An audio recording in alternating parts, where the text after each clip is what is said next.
Bon, Donc je disais, une date fondamentale, c'est 1973. Alors qu'est-ce qui s'est passé? Nous passons au processus de Barcelone. Alors, allez-y. Alors oui, le processus de Barcelone. Enfin, le protocole de Barcelone. Protocole, pardon. Qu'est-ce qui s'est passé en 73? Il y a la guerre syrio-égyptienne contre Israël.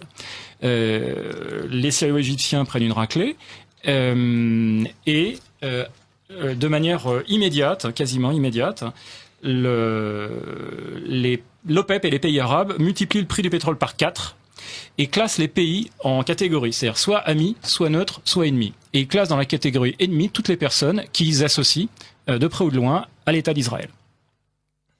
Ça a provoqué, certains s'en rappelleront, donc un choc pétrolier absolument terrifiant. On a eu un chantage, c'est-à-dire que les pays de l'OPEP nous ont mis la main sur le robinet en fermant. Il faut savoir qu'il y a des pays qui se sont retrouvés sous embargo pétrolier. C'est la Hollande qui s'est retrouvée en embargo pétrolier, etc. Les États-Unis aussi d'ailleurs. Et suite à ce chantage, parce que c'est un chantage, ils nous ont imposé des conditions. Nous sommes allés à la table des négociations avec eux et nous avons tout accepté. Alors, dans les accords qui ont suivi juste après, donc on a donc le 6 novembre 1973, donc les 9 pays de la communauté européenne de l'époque basculent dans le camp pro-arabe. Donc avec les corollaires qui vont bien, c'est reconnaissance du peuple palestinien, l'alignement sur le narratif arabe concernant Israël, etc.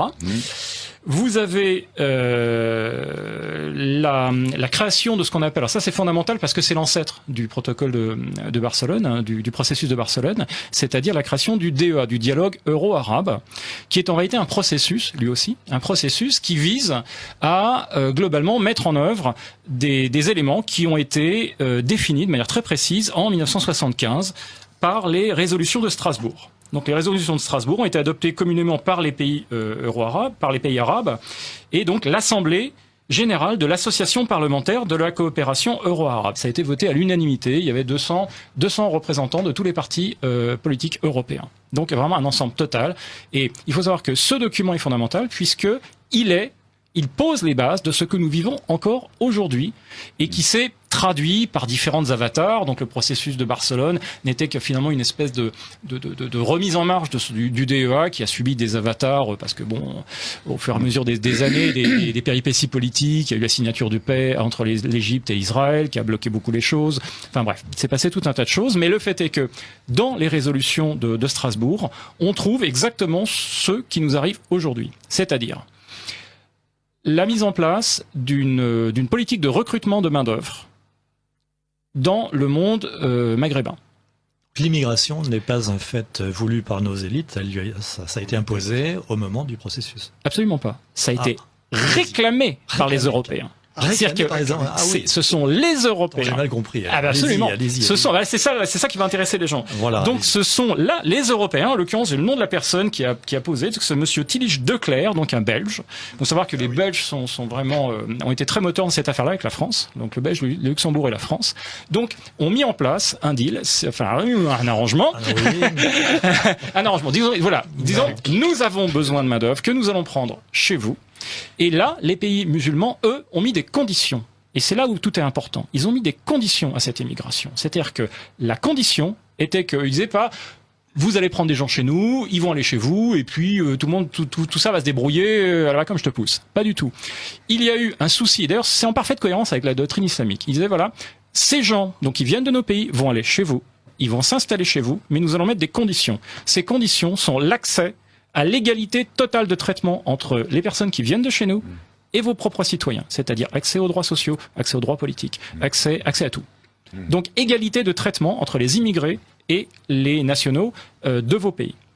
Deuxième condition, sine qua non, qui est ces gens-là, ils ne vont pas aller chez vous pour devenir comme vous, ils vont aller chez vous, mais ils restent ce qu'ils sont, et nous gardons le lien entre ces gens. C'est-à-dire que ce sont nos communautés qui vivent chez vous, à notre manière, suivis et chapeautés et cornaqués par nous. Et la troisième condition, c'était que tout ça va se passer dans des conditions qui font que vous allez devoir introduire dans vos sociétés un narratif concernant l'islam qui suit les règles suivantes. L'islam fait partie constitutive de votre culture. L'islam est... C'est du Chirac dans le texte. Oui, c'est Chirac dans le texte, bien sûr. sûr. Mais Chirac ne fait que mettre en œuvre Bien sûr. les accords qui ont été signés Voilà. à cette époque-là. C'est une mise en application. C'est-à-dire que donc la presse doit modifier son mode de traitement de l'islam. On doit avoir un traitement positif. On doit avoir la mise en place progressive d'une synergie culturelle entre l'Occident et le monde arabe, musulman. Tous les instituts divers et variés. Avec la L'Institut du mise en monde arabe, l'Institut avec de la mise en culture, place, et ça etc. encore c'est dans les accords, avec la mise en place de centres culturels dans toutes les capitales Donc, européennes. nous Donc y une voilà, infrastructure, nous y voilà. Donc une infrastructure de mise en place de l'arrivée culturelle, de l'accompagnement culturel des populations musulmanes qui allaient arriver chez nous et qui, dans leur perspective et dans les faits, ne devaient pas être séparés de la communauté musulmane, ne devaient pas être séparés de la capacité de pratiquer leur culte de manière parfaitement libre et de vivre selon leur culture et leurs usages culturels. Et nous sommes exactement en train de vivre ça. Ces accords fondateurs qui ont été signés en 75 et après, mais confirmé un nombre incalculable de fois. Là, j'ai un quart d'heure, donc je peux pas vous citer toutes les réunions, mais il y en a eu des kilos. Mettre en place. Et tout cela est chapeauté par le document dont je vous parlais tout à l'heure, que j'ai trouvé récemment, et qui s'appelle donc Stratégie culturelle islamique pour l'extérieur du monde islamique. Et donc, ce document est un document que vous pouvez trouver. Alors, c'est un document officiel qui a été, adopté comme stratégie officielle par l'OCI. L'OCI, c'est l'Organisation de la coopération islamique. Donc, c'est l'équivalent de l'ONU islamique. C'est la deuxième plus grosse organisation internationale du monde et qui regroupe tous les pays musulmans. Et donc, cet organisme, à son plus haut niveau décisionnel, qui est le niveau des sommets islamiques. Les sommets islamiques sont les sommets qui regroupent les chefs d'État. Donc, lors du 9e sommet à Doha, en 2000, ils ont adopté ce document, qui est un document stratégique, qui est donc la stratégie d'action du monde musulman chez nous. Parce qu'à l'extérieur du monde islamique, c'est chez nous. Eh bien, ce document, dont j'ai fait quelques petites traductions, mais je vais vous faire un résumé parce que sinon je ne vais pas avoir le temps de le faire. Donc tout ça, ce sont les preuves que vous avez en votre possession et, Oui. Et que tout le monde peut vérifier. est absolument sourcé. Et mais complètement. Alors vous pouvez trouver ce document en téléchargement. Vous pouvez le télécharger, le lire, donc sur le site de l'ISESCO. Alors allez-y. Alors l'ISESCO, si vous considérez que ça, ISESCO. comme ça se prononce, hein, ISESCO. Donc, si vous imaginez l'OCI comme un gouvernement, eh bien, l'ISESCO, c'est le ministère de la Culture, de l'Éducation, de la Communication. Donc, c'est quand même un très, très gros morceau. Ça fait partie de l'organigramme officiel. Ils ont leur siège à Rabat, dans un très beau bâtiment. Et donc, vous allez sur le site de l'ISESCO, vous allez sur la partie en français, parce que vous avez un site en français, vous cliquez, vous cherchez le mot stratégie. Donc, vous allez à l'onglet stratégie et vous téléchargez ce document. Qui est un document. Qui est en anglais peut-être? Non, qui est en français. Qui est en français. Qui est en français. Voilà. Et ce document, il est présent en arabe, en anglais et en français. Alors j'ai constaté qu'il y a des petites différences entre les versions. J'ai même fait viser la version justement par Samuel Dib, qui est parfaitement bilingue. La version arabe. La version qui fait référence, c'est la version arabe, j'imagine. Non, parce qu'en réalité, c'est comme l'OCI. Les trois langues, français, anglais et arabe, sont les langues officielles. Ce qui veut dire que les trois langues, les trois communiqués, les trois documents sont des documents officiels. D'accord. Voilà. Et donc, ce document est le document adopté de manière officielle par l'OCI au niveau du sommet comme leur mode d'action pour les années qui viennent. Voilà. Et ce mode d'action, je vais le résumer très rapidement, il consiste à implanter, alors j'utilise leur terme, à implanter des communautés islamiques civilisationnellement différentes de l'Occident, qui fonctionnent selon les règles de la charia et qui ont pour vocation de prendre les postes clés au niveau politique, économique et communicationnel dans les pays hôtes. Nous sommes les pays hôtes. Voilà. Il faut savoir que l'implémentation, la mise en œuvre de cette stratégie, c'est précisé encore une fois dans le document, s'appuie sur les centres culturels, les mosquées, les écoles islamiques. Et qui sont pour l'instant marginales, ces écoles islamiques, mais qui sont pas du tout marginales. À chaque fois que vous avez une mosquée, l'étape d'après, c'est l'école islamique. Qui est à côté, qui vient après. Et d'ailleurs, dans toutes les mosquées, vous avez des salles de classe. Oh, tiens, c'est bizarre, parce qu'il n'y aurait pas un rapport avec une sorte de processus éducatif parallèle. Encore une fois, processus éducatif parallèle mentionné dans le document. Alors, il faut savoir que ce document est donc un document officiel qui a été mis en place, alors pas par quelques excités dans le fin fond d'un pays arabe.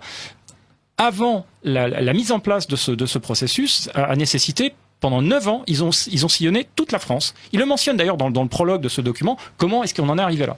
Eh bien, ce sont les organisations européennes qui ont participé à l'élaboration de ce plan. C'est-à-dire que des gens qui sont chez nous. Si je Mais le serpent qu'on a nourri, c'est-à-dire que on a réchauffé en notre sein des serpents, c'est-à-dire qu'on a financé la plupart des fois. Il faut savoir que les centres culturels en Europe sont financés par les États, sont financés par le contribuable. Et ce sont ces gens-là, parce qu'il n'est pas dit des centres culturels ni des organisations islamiques. Donc eux, ils ont fait la concertation avec les chefs des centres culturels de toute l'Europe et des organisations islamiques de toute l'Europe. Ce qui veut dire que des gens comme par exemple Monsieur Boubaker, etc., sont compris dans les organisations islamiques.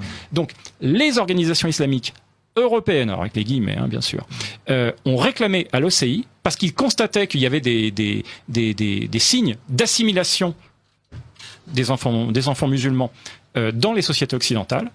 Eh bien, ils ont mis en place un système qui vise à immuniser, j'utilise leurs mots, à immuniser les enfants contre l'invasion culturelle.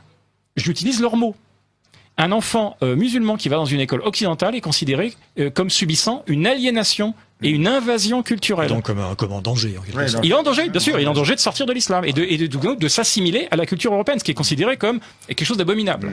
Alors, il faut bien voir que cette stratégie aujourd'hui, c'est ce qui se passe chez nous. Aujourd'hui, quand nous avons un centre culturel qui se crée, une mosquée qui s'appuie toujours sur un centre culturel, ils mettent en œuvre la politique de l'OCI. Alors, cerise sur le gâteau, puisque je vois que j'arrive, j'ai dépassé 15, cerise sur le gâteau, il faut savoir que un des objectifs fondamentaux, précisés comme absolument fondamentaux et nécessaires, obligatoires, c'est l'enseignement de l'arabe aux populations occidentales. Bien sûr. Ce qui veut dire que nous avons, à l'heure actuelle, une ministre qui benoîtement nous explique qu'il faut qui aujourd'hui agit objectivement, dans le cadre de sa fonction ministérielle comme un agent de l'OCI et comme un agent de mise en place de cette stratégie culturelle avec les guillemets. Voilà. Donc et on nous parle donc dans le document anglais, il y a un mot qui est très intéressant, c'est qu'à un moment on parle de settlement, c'est-à-dire que les en français. Settlement, c'est un double sens. Ça veut dire implantation, mais ça veut aussi dire colonie. Colonisation, d'accord, oui, c'est ça. Voilà. Et le terme en anglais aussi, le document anglais est très intéressant parce qu'il mentionne explicitement comme traduction de l'Oumma. Donc l'Oumma, traditionnellement, on nous explique que c'est la communauté des croyants. Voilà. Eh bien, eux, ils emploient le terme. Voilà, eux, ils emploient le terme de nation islamique. Alors, il faut savoir que l'ISESCO, c'est un avatar des frères musulmans. Très bien. Eh bien, écoutez, donc. Alors, ce document est une bombe politique. Oui, j'imagine. Moi, personnellement, je pense qu'il y a certaines époques dans l'histoire de France où on aurait convoqué les ambassadeurs, mis ce document sur la table et on aurait dit qu'est-ce que c'est que ça? Oui, mais... Qu'est-ce que c'est que ça? Vous avez l'intention d'appliquer ça chez nous? Et on aurait expulsé ces gens. Oui, mais il se trouve que les gens qui sont au gouvernement ne sont peut-être pas tout à fait étrangers à ce... Alors, ils peuvent toujours dire qu'ils ne savent pas que ça existe, bien évidemment, sauf que c'est un document officiel. Mais surtout, le truc qui est le plus sidérant, c'est que nous avons aujourd'hui notre gouvernement qui agit en parfaite collaboration avec les pays de l'OCI pour la mise en place de cette stratégie dans le propre pays. C'est-à-dire que nous avons, objectivement, ouvert les portes de notre pays à un processus de colonisation.